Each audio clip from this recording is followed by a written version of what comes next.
We're seeing right now distressed selling in many pockets across the country where people are getting those foreclosure notices and turning around and selling for less. So the stress is out there. It's been out there for a long time, but they've, intervened to mitigate it. But right now, they're not intervening. And so I believe by Q2 of 2026, we're going to see material foreclosures in the United States.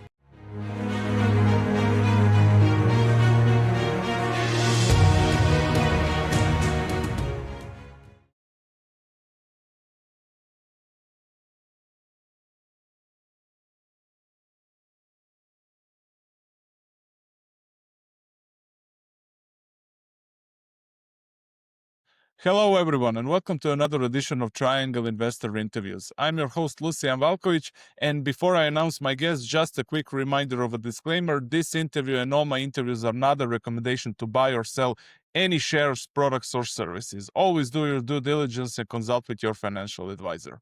And my guest today is Melody Wright, a prominent U.S. housing market analyst, strategist, and commentator known for her data-driven critiques of the real estate and mortgage sector. Melody, delighted to have you back. I always look forward to speak with you. It is my pleasure, and thank you so much. Thank you. Melody, let's start with the helicopter view of the real estate market. You are my number one expert when it comes to real estate. How are we looking? It's concerning. And, what I would say is you've got to look at, so in the mainstream media never does us any favors, right? So last month, new home sales came in, higher than expected, both year over year and month over month. But you put that in context, combined sales. So I look at both existing home sales and new home sales. So the new and used market, you put those two numbers together, and this August was the worst August since 1999, except for August of 2010, which was one of the really 2010 was a terrible time in the housing market. And so everybody needs to look in context of what's going on. And it's really frozen. The only thing that's moving at this moment are those new home sales. And the reason that those are moving is because they're piling on the incentives. I was just in Dallas, Texas, which is a hotbed of new home construction, saw an advertisement for 2.75% buy down. Well, that's where they buy down that interest rate, a $50,000 price cut, a $5,000 gift card to Pottery Barn, and a free refrigerator. And these neighborhoods are empty. There's no one in there, no one buying. And, its prices are just going to go down from there. Importantly, Lennar has come out and said about 13 to 14% for each home we do incentives. And so if you look at an effective price around, they are reporting in July, they actually revised prices down to 395,000. Yeah. So you take another 50,000 off that. That's really where transactions are occurring right now. So much lower than the median home price in the existing real estate market, which is around 420,000. But in the U.S., our household median income they just published it again around 88,000. But that means you could afford comfortably, responsibly, a $315,000 house. And so, we're nowhere in reality, very much like we're nowhere in reality in the stock market bubble. Yes, we talked about that before we hit the Yes. record button. Yes, definitely agreed. A lot of red flags, a lot of bubble environment. You've called the 2025 housing market a slow motion crash. I remember that. With Federal Housing Administration loans acting like the new subprimes. What's the Yes. biggest warning sign right now that the market could tip into a full crisis by, let's say, early 2026? Yeah. Right now, I'm projecting that crisis to really hit us in Q2 2026. But so, really, really importantly, guardrails went on the FHA loss mitigation workouts starting October 1st. And just to explain what FHA is, it's supposed to be what our first time home buyers use. It's a lower down payment requirements, and low credit scores. However, what actually happened is investors started using it and they used it fraudulently, claiming that they were going to be occupy the home. So they use these loss mitigation programs that were extended last year to keep going back and getting their payments put at the back of the loan. Well, that is all being stopped on October 1st. They put guardrails in. One, you have to pay trial payments before you can get the plan. That's a big deal. Two, you can only get one of these every 24 months. And then thirdly, if you have delinquent student loans over 270 days, you will not be eligible for those workouts. Mhm. But already, without even those going into place in October, we're at an 11% delinquency for FHA. That was in August. What I'm seeing in my client books, I don't like talking about it too much until I can confirm it in the aggregate, but the increase in 30 plus delinquency in September was eye opening. And what does that mean? That more people are going to have to cycle through the system, get a workout. Well, for some of them, those workouts won't be available. And so we're seeing right now distress selling in many pockets across the country where people are getting those foreclosure notices and turning around and selling for less. So the stress is out there. It's been out there for a long time, but they've, intervened to mitigate it. But right now, they're not intervening. And so I believe by Q2 of 2026, we're gonna see material foreclosures in the United States. Wow. You highlighted housing affordability at all-time lows. What's the main driver making homes so unaffordable in this year? And is there any hope for improvement? Yeah, that's such a great question to ask it that way because what so few don't understand is the housing market is not about regular mom, Joe and Jane. It's about investors. And we had the lowest first time home buyers on record since they started tracking it in the 80s last year. Investors are more than 30 to 40% of the market. And I believe it's probably higher than that because it's very difficult to find the stuff on county records to know for sure, is it an investment property? And a lot of times, like these little FHA, you just get your cousin to sign up for the loan and nobody knows that it's an investment.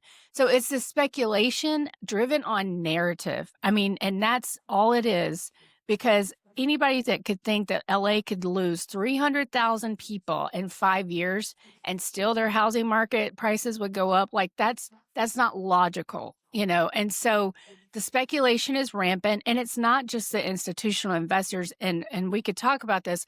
A couple of weeks ago, I was in the room with one of the guys who's responsible. They're disposing of their assets as soon as so those institutional investors that bought them at the end of the last crisis, when their leases are coming up, they're actually rehabbing them and getting them on the market to sell because they know just how bad it is. So I do believe there's hope because we've gotten to the point, despite what media here in the United Yeah. States says, that we are in an oversupply situation, especially when looking at our demographics. The boomers own most of the homes, and 15.6 million of them will leave us between now and 2035, another 26 million between 2035 and 2050. And so we're going to have tons of overhang from just demographics.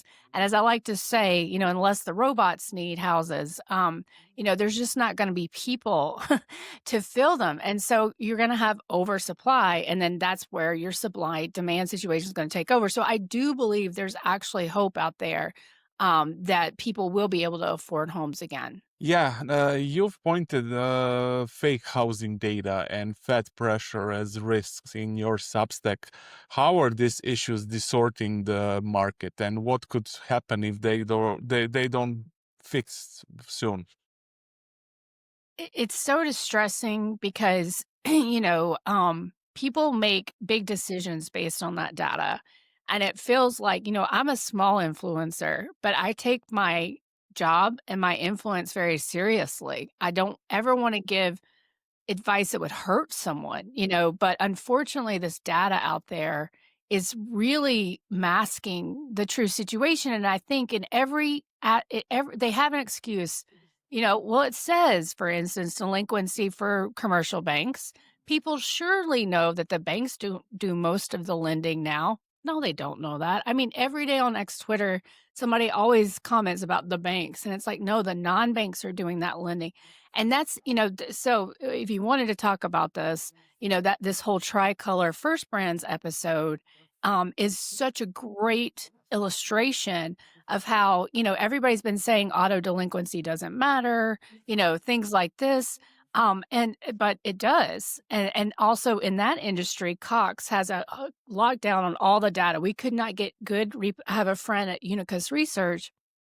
She has been doing so much work to try to get that data. So your question is, it distorts everything, and people make really bad decisions based on erroneous data. And, but this is what I want to say to people, like, you should never trust people that are trying to sell you something. Yeah. and like, and like you said at the beginning of the show, you have to do your due diligence. I understand it may be annoying, frustrating. Nobody has the time, but you have to do your due diligence because they're lying to us about just about everything. Very good point. Just like you said, rocky market and rising delinquencies. What's the one? Let's try to help people. What's the one thing homeowners or buyers should watch closely to avoid getting caught in this downturn? Yeah, they've gotta know their market, and I'm not talking about is the home in a school that zone where they wanna live. I mean, they really need to understand what's the economy looking like in that market. Are there a bunch of these new build, communities near them? Like, what's the rate of home ownership? What's the rate of owner occupancy? Because I feel so sorry for these people like in San Antonio and Atlanta where Wall Street bought these existing homes in that neighborhood. And what's happening as they fire sell them, they're messing up the comps all over. So people are losing their so-called equity in their home because of these fire sales. And so I think you have to look at what does long-term employment look like here? Who's moving in here? Because I think a lot of the people thought when I was visiting across the Sun Belt, everybody believed 100 people were moving there a day or some nonsense that you can prove that's not what happened. And then we learn when the data finally comes out that actually it was mainly immigrants. It wasn't all the Californians because, again, there were 300,000 of them that Yeah. left. That's not enough to justify a housing boom in Dallas, Austin, Charlotte, Atlanta, just all of these cities across the South. And so people just went nuts. So, you know, uh, in my free version of my Substack, I give a lot of data. I give my thesis so people can learn how to do this research, but it just comes back to due diligence. And I also recommend driving that neighborhood, going to talk to somebody like in a coffee shop or at the dry cleaners or, talk to people, but drive your commute, drive to school. Because what so many of these, especially in the new builds, they don't have the infrastructure to support it. And you're sometimes sitting in traffic for an hour and a half to go 20 minutes. That's not quality of life. And so, unfortunately, you can't just crack open Zillow Yeah. and figure out how to buy a house. Definitely. Melody, if you could draw a parallel with 2008 crisis, what is similar to today's situation in the real estate market, like in 2008 when we had this big crash? Yeah.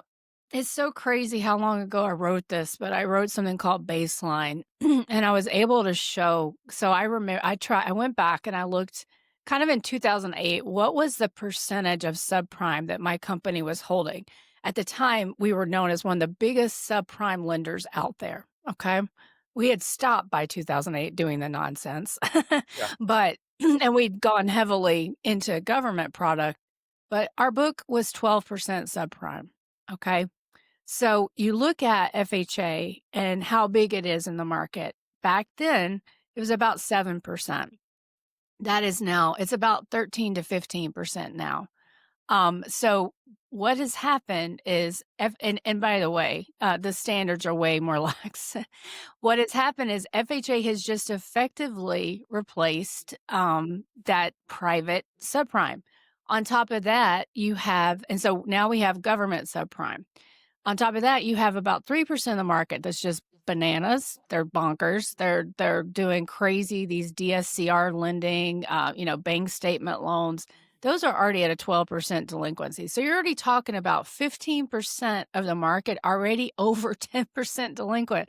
Like, who's talking about this? No one, because the big book looks okay right now, but of that new delinquency I just told you about that I saw in September results, 33% of it is Fannie and Freddie prime product.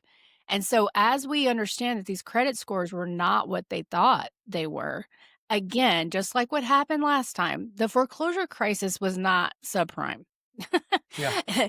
It was when the prime book started to deteriorate. And so we are just on the cusp of that happening right now as well. And then if you layer on job losses, if they continue to increase, then that's going to accelerate as well. So in many ways, it's very similar. What's different is I'm not sure that this is where the credit crisis starts, right? Because that's what accelerated things last time. And, when you had all those layoffs because of the credit crisis, because of Lehman, Bear Stearns, and all of this fallout, I think that's actually probably starting right now in auto, which is, of course, what's behind auto is all of that private credit. And so the banks stopped lending to mom and pop, they stopped lending to Main Street. They just lend now to, these big private credit firms who turn around and do things like decide it's going to be a good business to lend to immigrants without credit scores and, who are self-deporting more so than getting deported. A lot of those immigrants came in and built all of this, this oversupply that we had.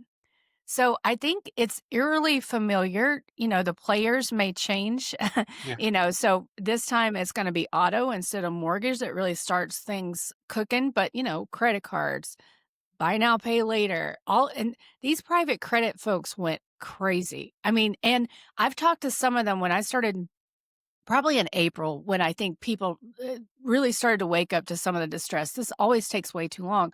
But I had private people from private credit contacting me and telling me how scared they were because they were seeing these credit score drops when student loans reported. And they were seeing, essentially all these delinquencies, which, by the way, many of them aren't even reported to credit. Which makes us again, this is another spurious data point that the Fed will report because they use Experian, but if it's not being reported to credit, then it's not an accurate picture, and so right now, I think the shadow banking is much larger, much Yeah. larger than it was during the GFC, so, the players have maybe changed a little, the names are a little different, but I think it's very similar but it's going to be worse. Got it. I want to pick your brain on the longer term view. Let's say, how do you see the real estate market in the next, let's say, 2 or 3 years? I know it's a pretty big time horizon. However, I would like to hear your opinion. Yeah, so unless we can figure out a way to create jobs at scale, I mean, and wages can rise without kind of inflation spiraling out of control. Unless those things happen, then what you're going to have is probably I think we'll probably have some initial significant drops, but then a slow bleed in housing. And, where I kinda look out 3 years from now and don't know, like, if we have a little bit of a turnaround, if we can reshore or if we move to a wartime economy that, people are going to work again, then maybe you get kind of a little bit of home price appreciation again, but I don't know that we're gonna outrun the demographics, and what I mean by that is that I think by that point, it's going to be more and more obvious of how much oversupply we have, because I'm seeing it now. People contact me all the time asking advice what to do with an inherited property. You look at Japan, who talks about all of its empty houses, like Americans have gone over there and bought them. So that's where I'm kind of uncertain. But I really do believe that barring any kind of all of a sudden we start having babies again, everybody's getting rich again. That housing is just going to become boring. It's going to be look like it did before the 70s, before women kind of joined the workforce. It was just like it's like this, and it tracked income. So I think and hopefully nobody will wanna talk about it anymore. Yeah. So and I can go write fiction novels or something. Yeah, yeah. Final question: where do you see the biggest danger? I mean, from which areas do you see the most red flags of the Oh, man. incoming crash market, or it's across the board? There's so much competition. Honestly, I think that Main Street is in max pain right now. And I think they've already kind of encountered some of their greatest risks. However, the super prime, the upper middle, the top 10%, the fact that people believe that NVIDIA is a company, you know, they're committing accounting fraud, and all of this is just a circular, "Oh, we'll give you 10 billion. Okay, I'll give you 10 billion. Okay, I'll give you 10 billion." And it's on the front page of the Wall Street Journal, and everybody's ignoring it. And I'm really worried about kind of that 30 to 35-year-old, right? Because they're about to get wiped out because they're putting everything into stocks or everything into crypto. So I think there's risks everywhere, but the stock market really makes my stomach hurt Yeah. because you just know the institutional, the smart money has already left. That you can see all the insider selling.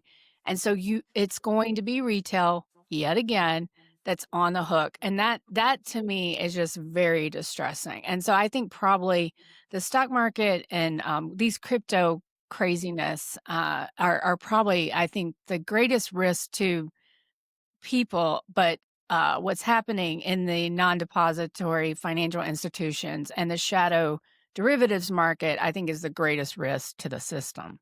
I'm afraid that you are right. That was Melody, right? Melody, thank you very much for coming to the show. As always, a great chat, and I look forward to host you again sometime soon. Thank you so much for inviting me. I always enjoy chatting with you. Thank you again.